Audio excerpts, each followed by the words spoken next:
You're listening to the Parents of Hardworking Teens podcast, episode 28, and we are getting into part 2 of my exam marker diaries. So, if you want to know the 10 marking criteria that your teen should be using to help them ace their English writing, and how one command word messed up a significant number of students in a Year 12 maths question I marked, then keep listening.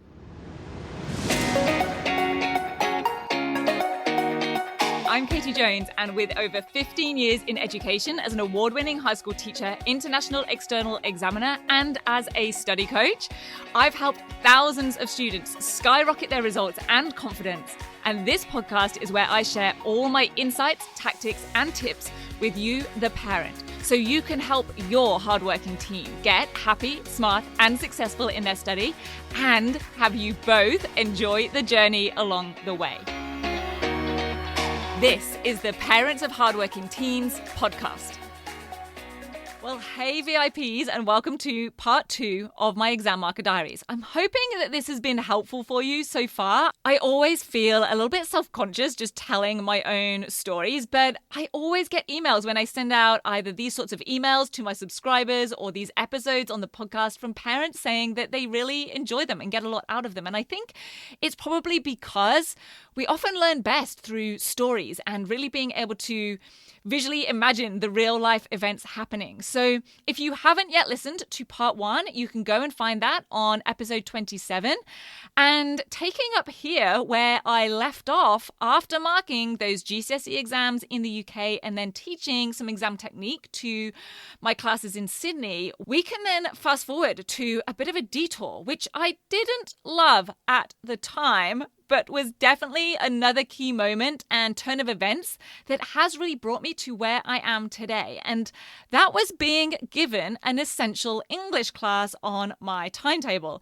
And as a non-English specialist, I was feeling pretty out of my depth, especially as by now I had also adopted my second subject as a teacher in Australia. So teachers in Australia have 2 subjects, not like having one back in the UK. And that subject for me was teaching maths. So the complete opposite of English.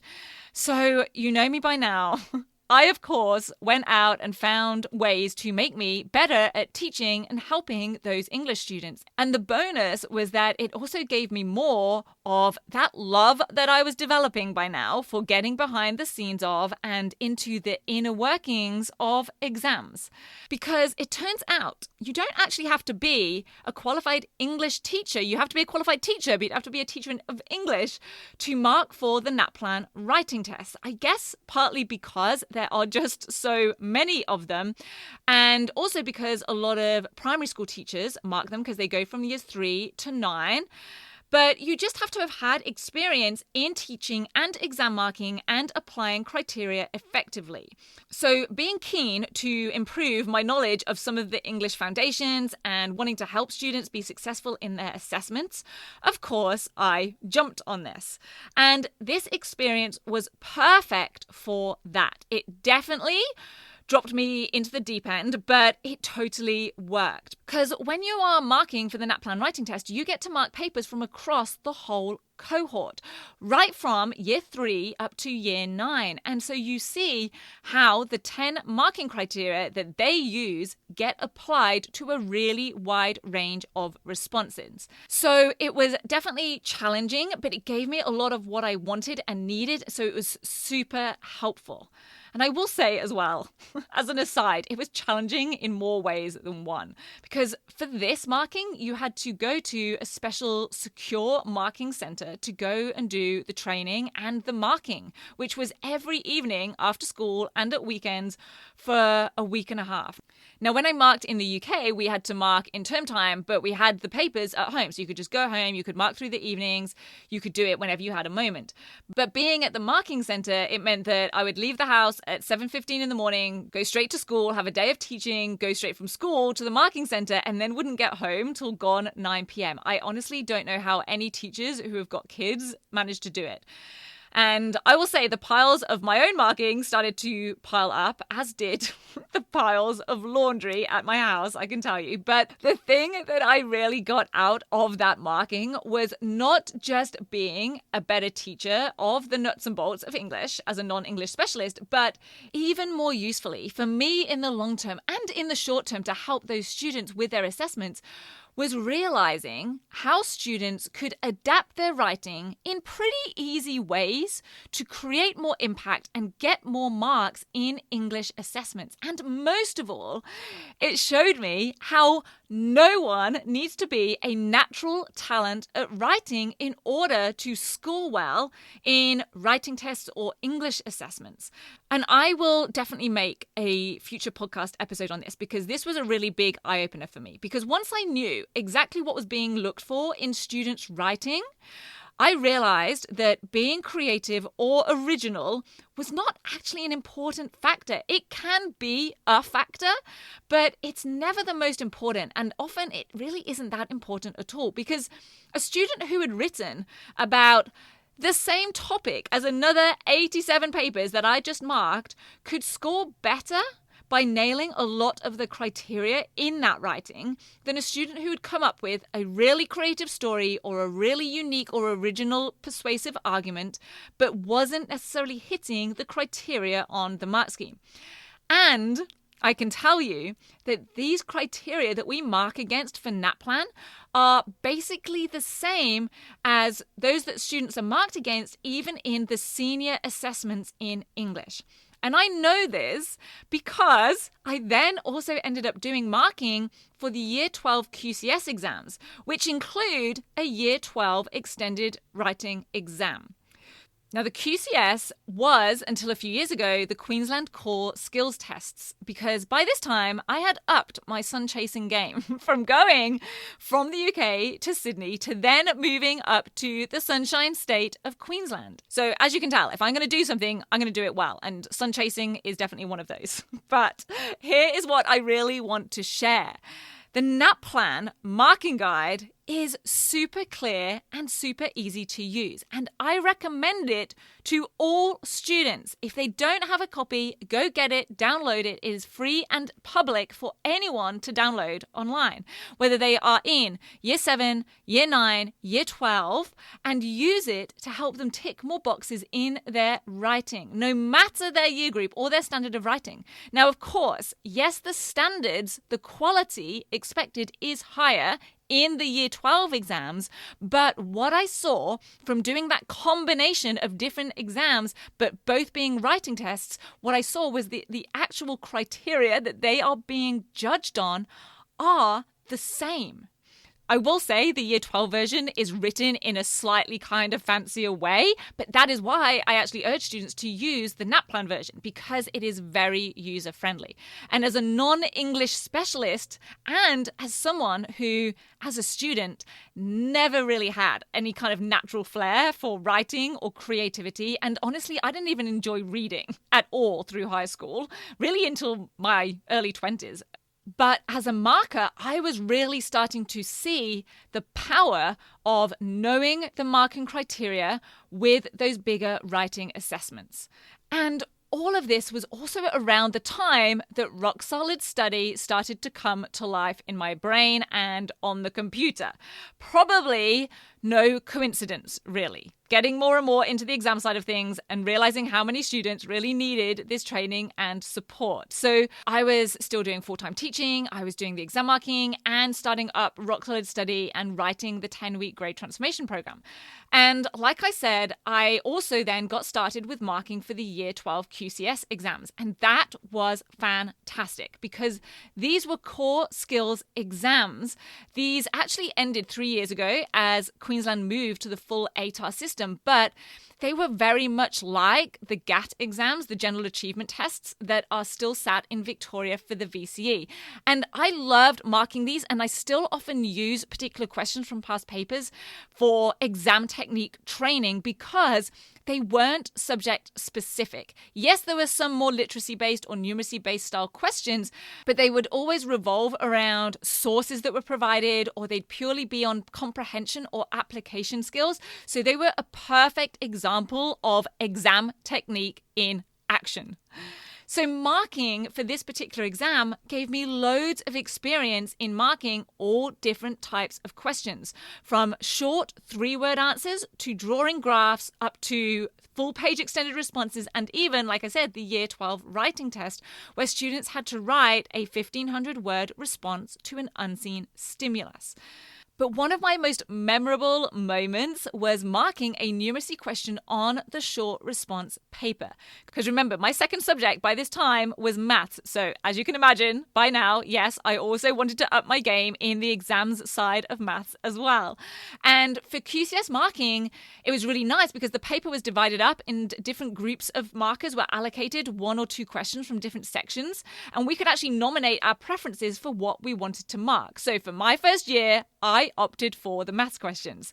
And I should say this, in case you are wondering or concerned by this variety of marking that I've done and how I've been able to mark all these different types of questions, and is that really a thing? Can anyone just mark any exams?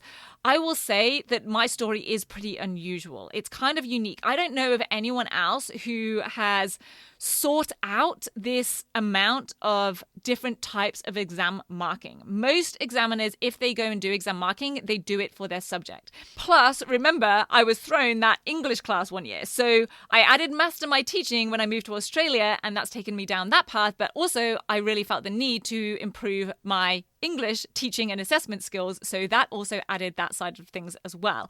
And the other thing I'll say is the exam boards don't just train us and then let us loose on marking. We have to do a lot of practice scripts during training. Scripts is just the technical word that we use for a completed exam paper. And we go through those, our practice scripts, with a fine-tooth comb with the lead marker. And then even as we're marking, there are all sorts of checks in place, like having a random sample of your marking each day gets remarked by a lead marker to check it. And in the NAPLAN writing test marking, there was a control script every day where everyone marks that. You don't know which one it is, but everyone gets given it, and your marks are checked against what the lead markers had given. And even in some exams and exam boards, every paper is actually marked by 2 different markers. Each marker can't see what the other marker gave, and if there is a discrepancy, it is then marked a 3rd time by yet another different marker. So these systems are very rigorous when it comes to external exams. Now, back to that QCS exam paper and the numeracy questions that I was marking. In one of the questions, the command was to estimate. And I'd say in almost half of the scripts, maybe not half, but I would say 30 to 40% of the scripts that I marked, the students had actually calculated rather than estimated, which I will say required some pretty advanced mathematical skills. Some of them were even using calculus. Some of them were doing areas of a trapezium and then doing heaps of trapezium shapes on the graph and adding them up, which either meant that because it was pretty complex, they'd end up messing it up somewhere and getting the answer wrong, or they would get it perfect and they'd get the answer correct, but oh my goodness, it had taken them 2, 3, 4 times longer than they probably should have taken, and then they needed to get it. And therefore, they were going to run out of time to answer some of the other questions on the paper. And this was a huge eye-opener as to the power of a command word, and particularly when it came to maths or numeracy questions. And that has stuck with me ever since. I can tell you I actually still have a copy of that past paper in my filing cabinet. And I've continued to mark for the QCS exams, sometimes taking the big extended responses, the more literacy-based, the numeracy-based, giving myself a really good range of different questions to mark for it was probably the next 4 or 5 years until Queensland moved to the ATAR exam system 3 years ago.